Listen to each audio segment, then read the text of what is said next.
Madame, Monsieur, bonsoir. Très heureuse de vous retrouver en ce jeudi 15 juillet. Voici les titres de votre 20h. L'opposition non affiliée au NA marque son désaccord sur plusieurs points. Elle rejette le dialogue politique dans sa présentation actuelle et dit non pour les commissaires devant représenter l'opposition à la CENI. Gestion immobilière au Burkina Faso, de nouvelles réformes en cours. Les acteurs du domaine réunis ce jour dans la capitale burkinabé ont réfléchi sur les failles du système et procédé à la validation de l'avant-projet de loi portant promotion immobilière au Burkina Faso. En Afrique du Sud, les violences se multiplient. Plus de 72 personnes ont trouvé la mort selon les autorités qui appellent au calme et annoncent l'intervention de 25 000 militaires pour faire face aux émeutes. Le président du Faso, Roch Marc Christian Kaboré, et une dizaine de ses pairs du continent ont débuté ce matin la réunion de haut niveau pour une reconstitution ambitieuse des ressources de l'Association internationale de développement IDA. Il faut mobiliser 100 milliards de dollars américains avant la fin de l'année pour les 3 ans à venir dans cette quête de reconstitution des ressources de l'IDA pour notamment aider les pays du continent africain à faire face à la crise multidimensionnelle engendrée par la pandémie du Covid-19. Le président Alassane Ouattara, hôte du sommet, a rappelé le devoir de solidarité de la communauté internationale vis-à-vis de l'Afrique qui a observé une contre-performance jamais réalisée dans son histoire économique. Nous vous proposons un extrait du discours du président du Faso, Roch Marc Christian Kaboré.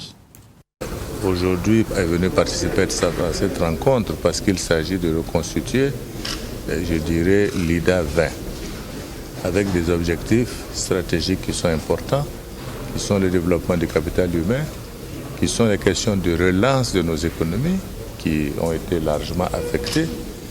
Et je dois pouvoir dire que nous ressortons également de cette rencontre avec beaucoup d'espoir, parce que nous avons rencontré le groupe de la Banque mondiale. Les chefs d'État et les représentants des chefs d'État qui étaient là ont exprimé en tout cas leur volonté et leur désir de voir cette reconstruction faite par les partenaires au développement à hauteur de 100 milliards de dollars pour permettre de contribuer à la relance économique de l'Afrique.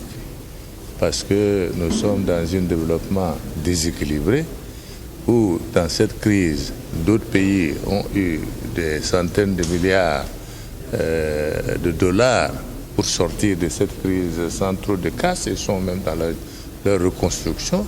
Par contre, l'Afrique, n'a pas eu ces possibilités-là.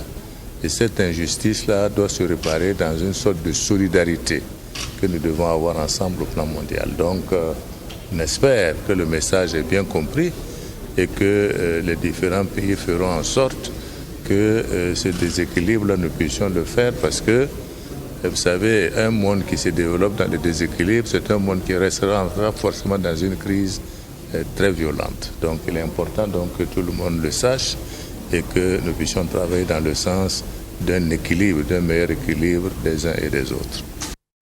La 22e Assemblée générale des établissements publics de l'État s'est ouverte ce jeudi 15 juillet à Ouagadougou. Cette session dont le thème est la qualité des services rendus aux usagers des établissements publics de l'État, enjeux, mesures et perspectives se tiendra sur 2 jours et va délibérer entre autres sur les rapports de gestion, sur les rapports d'activité ainsi que sur les états financiers de l'exercice 2020 des 112 établissements publics de l'État. Reportage de Sanata Siri. Les recettes propres des établissements publics de l'État, EPE, ont connu une hausse de 15,16% au cours de l'exercice 2020. Une performance qui a contribué à l'amélioration du taux de couverture de leurs dépenses, à en croire le Premier ministre. Selon le rapport du secrétariat de l'Assemblée générale des établissements publics de l'État, le montant total des recettes des 94 EPE en dehors des fonds nationaux s'élève à environ 263 milliards de francs CFA, avec une hausse des charges de fonctionnement et une baisse des dépenses d'investissement et de remboursement des emprunts de 5,4% par rapport à 2019. Nous ne pouvons apprécier l'efficacité de nos établissements publics pour l'exercice 2020 en occultant le contexte particulièrement difficile de l'année dernière. Malgré ce contexte difficile, je note de façon globale que les résultats enregistrés au titre de l'année 2020 sont assez satisfaisants pour l'ensemble des établissements publics et les fonds nationaux. Les résultats positifs réalisés par nos établissements publics sont à mettre à votre actif et à ce titre, je vous rends un hommage mérité. Cette 22e session de l'Assemblée générale des établissements publics de l'État se veut un cadre d'échange sur les bonnes pratiques en matière de gouvernance publique. Il s'agit ici de présenter entre autres l'état de mise en œuvre des résolutions et recommandations de la 21e session, d'évaluer les performances des différents EPE et de présenter l'état financier de ces établissements publics au titre de l'exercice 2020. La 21e Assemblée générale des EPE avait arrêté 6 résolutions et 6 recommandations. Alors, à l'examen, il ressort que l'ensemble des résolutions ont été mises en œuvre. En ce qui concerne les recommandations, 3 recommandations ont été entièrement mises en œuvre et 3 recommandations sont en cours de mise en œuvre. Alors, ces résultats montrent quand même qu'il y a des performances qui sont enregistrées au niveau des établissements publics. Alors, les perspectives qu'il faut envisager, c'est notamment la question de la maîtrise des charges et la question du recouvrement des crédits au niveau des fonds nationaux. Et ensuite, il faut bien entendu, en lien avec le thème de l'année, et poursuivre la mise en œuvre de la démarche qualité au niveau des établissements publics de l'État. La qualité des services rendus aux usagers des établissements publics de l'État, enjeux, mesures et perspectives, c'est le thème qui fera l'objet d'échanges lors de cette 22e session de l'Assemblée générale des établissements publics de l'État. Le Burkina Faso compte au total 112 établissements publics, dont 12 fonds nationaux. Prennent part à cette session les directeurs généraux de ces établissements publics et fonds nationaux, ainsi que les présidents des conseils d'administration. 15 juillet 2021, c'est la date qui avait été retenue pour l'élection du bureau de la Commission électorale nationale indépendante CENI. Finalement, cette élection est reportée au lundi 19 juillet prochain. Sur les 15 commissionnaires que compte l'institution, seulement 9 étaient présents. Les 6 absents sont les commissaires de l'opposition politique et le président sortant Newton Ahmed Bari. Nous vous proposons d'écouter Clément Savadogo. Il est au micro de Michael Tougri. En ce qui nous concerne, ministère en charge des libertés publiques et agissant aussi pour le compte du gouvernement du Burkina Faso,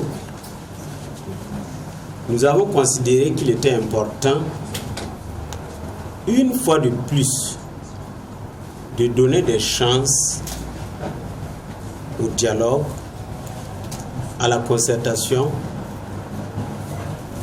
aux solutions négociées, afin de préserver la paix, la quiétude, la sérénité des institutions, en l'occurrence ici la Commission électorale nationale indépendante, dans notre pays. Nous n'avons pas voulu que l'élection se déroule, même si une majorité s'est présentée, et nous avons plutôt décidé de reporter ce vote au lundi prochain à 15h. En profitant de vos micros et de vos caméras pour inviter une fois de plus l'ensemble des composantes à intégrer plus de flexibilité dans leur position afin que nous puissions évoluer avec le maximum de chances et de succès pour cette institution, que nous évitions ainsi aussi des crises institutionnelles dont notre pays n'a pas besoin dans les situations, dans le contexte que nous connaissons tous.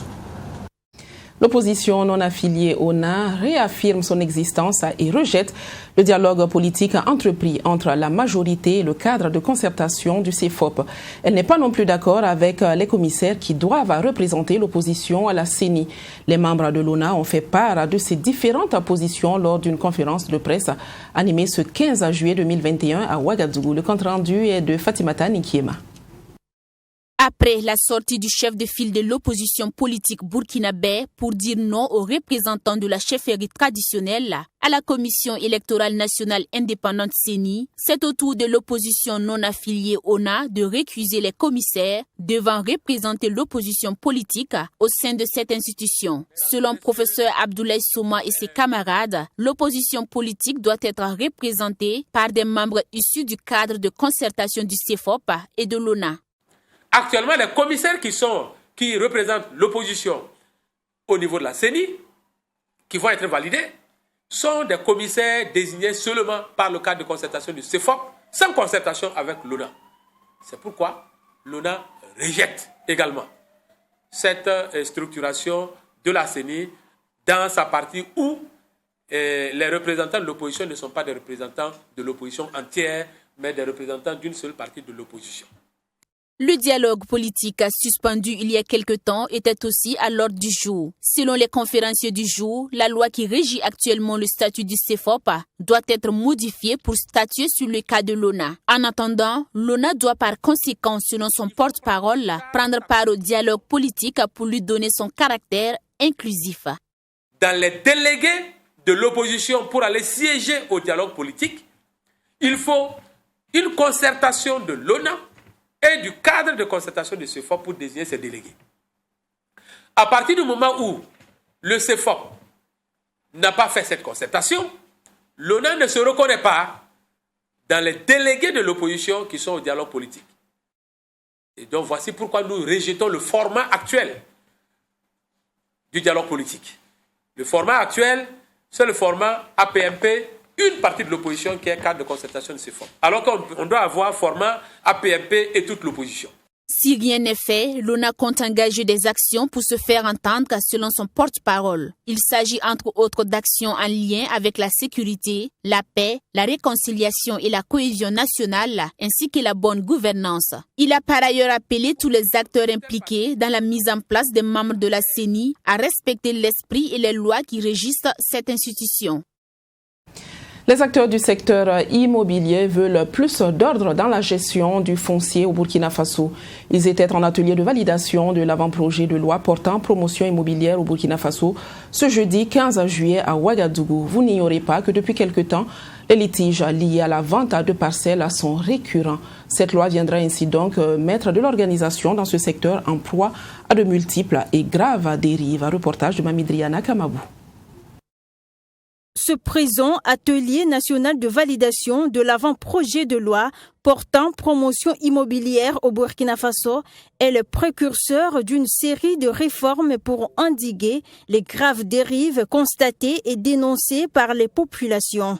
Avec cette loi, désormais, ceux qui veulent faire de la promotion immobilière feront uniquement et exclusivement de la promotion immobilière, c'est-à-dire construire des logements décents, abordables pour nos populations et principalement en zone urbaine.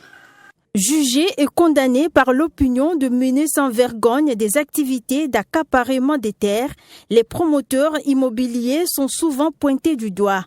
Cette loi va donc constituer une nouvelle base d'une législation qui rassure davantage le peuple en ce qui concerne le foncier urbain. Je crois que le passif dans le foncier est un problème connu qui a été même reversé, si vous voulez, au ministre d'État en charge de la réconciliation nationale. Donc cela n'est pas de nature à nous freiner dans notre élan consistant justement à arrêter les dérives, c'est-à-dire le désastre d'ailleurs auquel fait face nos populations. Au sortir de cet atelier de validation, le rapport du projet sera ensuite soumis en Conseil des ministres. Et la prochaine étape sera l'Assemblée nationale où le projet sera examiné et voté par la suite. L'atelier de validation de l'examen de rapport des performances des projets et programmes du secteur de planification, éducation et formation a pris fin ce jeudi 15 juillet 2021 ayant présenté des motifs de satisfaction. L'examen du rapport a regroupé 3 ministères, à savoir celui en charge de l'éducation, celui en charge de l'enseignement et le ministère de la jeunesse. La cérémonie de clôture a été présidée par le secrétaire général du ministère en charge de l'éducation nationale. Reportage de Assami Tiemtori.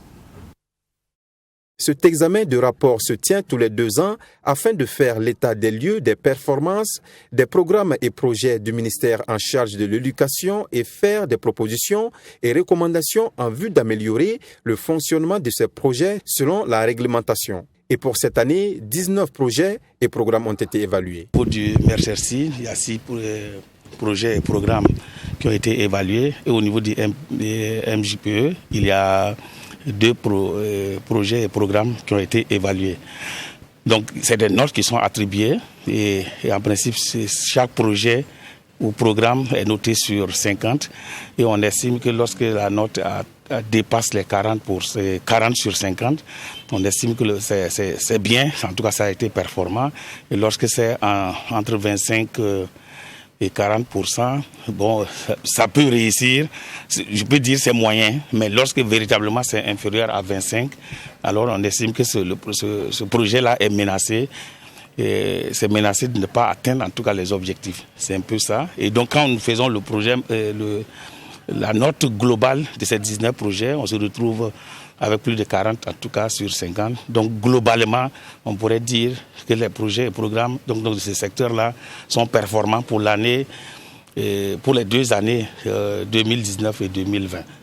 Avec exactement une note de 42,53 sur 50 de performance globale, il y a un motif de satisfaction selon le secrétaire général du ministère de l'Éducation. Et pour maintenir le cap, un suivi régulier de certains projets et programmes est en vue afin de contenir progressivement les difficultés majeures rencontrées. Présent à ces travaux, l'ambassade du Canada s'est réjouie des indicateurs qui ont été présentés. Nous sommes ici aujourd'hui vraiment pour apprécier le travail qui a été fait. Nous sommes pratiquement, je crois, à l'étape finale d'un travail qui a été long. Je pense que c'est un long processus, il y a eu plusieurs étapes. Vraiment, on félicite les 3 ministères qui ont participé ainsi que les gens qui ont travaillé sur ce rapport. Et ça a été, c'était une bonne façon pour nous de voir un peu le niveau de performance de certains projets. Alors vraiment, on apprécie ça et on est content du travail qui a été fait. Et vraiment, on félicite les 3 ministères, donc ministère en charge de l'éducation, de l'emploi et de la jeunesse. L'atelier a pris fin avec les souhaits du ministre en charge de l'éducation traduits par son représentant. Des souhaits de voir une prise de disposition pour la mise en place du suivi pour rendre effectifs les recommandations issues de cette assemblée sectorielle. Sécurité routière au Burkina Faso, le port du casque doit rentrer dans les habitudes des usagers de la route. Le ministère du Transport, de la Mobilité urbaine et de la Sécurité routière, en collaboration avec l'Office national de la sécurité routière, a initié une journée de sensibilisation au port du casque ce mardi 13 juillet dans la ville de Manga. Cette activité répond tout simplement à un besoin et entre dans le cadre de la commémoration de la 5e semaine de la sécurité routière qui se tient du 12 au 17 juillet à Manga. À côté de cette séance de sensibilisation, une opération de don de sang a mobilisé population et membres du gouvernement à la place de la nation de la ville. Sanata Siri vous en dit davantage. Parti de la place de la nation de Manga, autorités et populations de la localité équipées chacun d'un casque ont sillonné les grandes artères de la ville à moto. L'objectif visé à travers cette caravane, selon le ministre des Transports, de la Mobilité urbaine et de la Sécurité routière, est de sensibiliser les populations au port du casque en circulation et informer les uns et les autres sur les bonnes pratiques. Nous sommes mobilisés ici, les membres du gouvernement, mais aussi la chefferie coutumière, pour faire une sorte donc de publicité autour du casque. Parce qu'il y a une loi qui dit que les concessionnaires qui vendent le casque ont l'obligation d'offrir un casque à chaque acheteur de moto. Il se trouve que les gens parlent de moto, mais ils ne portent pas le casque en ville, en la circulation. Et c'est pour ça que nous avons demandé l'accompagnement donc des ministres, le gouvernement, la chefferie coutumière, pour essayer donc de donner l'exemple afin de pouvoir parler à nos enfants, à nos jeunes, à nos scolaires, de manière à ce que les femmes dans notre pays, les filles de notre pays portent le casque. C'est d'abord la vie, c'est la santé. Réprimer, ce n'est pas toujours la solution. Mais nous sommes entendus aujourd'hui avec donc, le ministère de la Sécurité, les directions régionales au niveau donc, de chaque région pour la police, pour que véritablement nous puissions aller à la sensibilisation. Selon l'Office national de la sécurité routière, l'on a enregistré au cours de l'année 2020 plus de 22 000 accidents de la route, occasionnant environ 1000 décès. Et à en croire le ministre de la Santé, la situation est dramatique au niveau des services de traumatologie. Occasion pour lui d'inviter les populations à porter les casques afin de limiter les dégâts en cas d'accident. La meilleure manière de protéger cette partie noble de notre corps qui est la tête, c'est de porter un casque pour qu'en cas d'accident, ça puisse amoindrir les dégâts. Et nous souhaitons qu'en plus le casque, on puisse rouler doucement. Doucement et être prudent pour éviter un accident. Et ce serait bien pour l'ensemble de la population. Si vous regardez au niveau de nos hôpitaux, il y a beaucoup de malades qui souffrent des traumatismes crâniens. Et récemment, vous avez suivi des reportages sur les souffrances de ces malades au niveau de nos hôpitaux. Et nous n'avons pas suffisamment de spécialistes sur tous les hôpitaux pour offrir donc des soins au traumatisme crânien. C'est pour cela qu'il est important de prévenir ces traumatismes-là en portant le casque. Étaient en première ligne lors de cette caravane de sensibilisation sur le port du casque des membres du gouvernement et autorités administratives, coutumières et religieuses de la région du Centre-Sud. Le directeur général de l'Office national de la sécurité routière a quant à lui salué la mobilisation des populations lors de cette caravane. Cette journée de sensibilisation a été couronnée par une opération de don de sang à la place de la nation de Manga. Et nous terminons avec l'Afrique du Sud. Face aux violences qui touchent de nombreuses villes du pays, certains habitants se constituent en groupe d'autodéfense. Mais les autorités mettent en garde contre toute tentation de se faire justice à soi-même. De 5 000, le nombre de militaires déployés va passer à 25 000 pour faire face aux émeutes, toujours selon les autorités. Le bilan fait état de 72 personnes tuées. En Afrique du Sud, pour faire face à la vague de violence, des habitants constituent des groupes d'autodéfense, notamment pour se protéger des attaques de pillards. Mais cela donne lieu à des dérapages comme ici à Johannesburg, où un jeune a été abattu par des habitants du quartier qui avaient pris des armes pour assurer leur sécurité. Les autorités mettent en garde contre toute tentation de se faire justice soi-même. Les membres de la communauté ont pris les armes pour essayer de protéger leurs biens. Nous comprenons leurs inquiétudes concernant la sécurité. Mais nous appelons tous les habitants à travailler avec les forces de l'ordre pour mettre fin au pillage et à la violence et à agir dans le respect de l'état de droit. Si tout le monde prend les armes, alors nous risquons de voir des éléments indisciplinés détourner les nobles efforts de la communauté. À l'échelle du pays, 5 000 militaires ont été mobilisés pour tenter de ramener le calme et le gouvernement envisage de déployer jusqu'à 25 000 soldats. Mobiliser autant de militaires, ce n'est pas aussi facile que les gens le pensent. Cela ne se fait pas en un claquement de doigts. Les militaires sont dans des casernes différentes. Ce sont plusieurs unités différentes que nous allons mobiliser. Les émeutes ont débuté vendredi au lendemain de l'incarcération de l'ancien président Jacob Zuma. Les violences se nourrissent des difficultés économiques auxquelles s'ajoutent les effets de la pandémie. En une semaine, 72 personnes ont trouvé la mort dans ces émeutes, la plupart du temps dans des bousculades lors des pillages. Et c'est la fin de cette édition. Nous nous quittons sur cette force de la nature qu'est les rochers de Watinoma. Il s'agit d'un magnifique site d'une superficie de plus de 3 hectares qui regroupe des rochers ayant des formes suscitant la curiosité. Ces rochers n'ont aucunement été sculptés. On peut y voir des rochers en forme humaine, en forme de dents, d'œufs, de meules ou de diverses autres formes. Visitez-le et vous resterez stupéfait. Il se situe dans la province de Zunduego. C'est dans le centre-sud du Burkina Faso. Excellente soirée à tous. Bonsoir.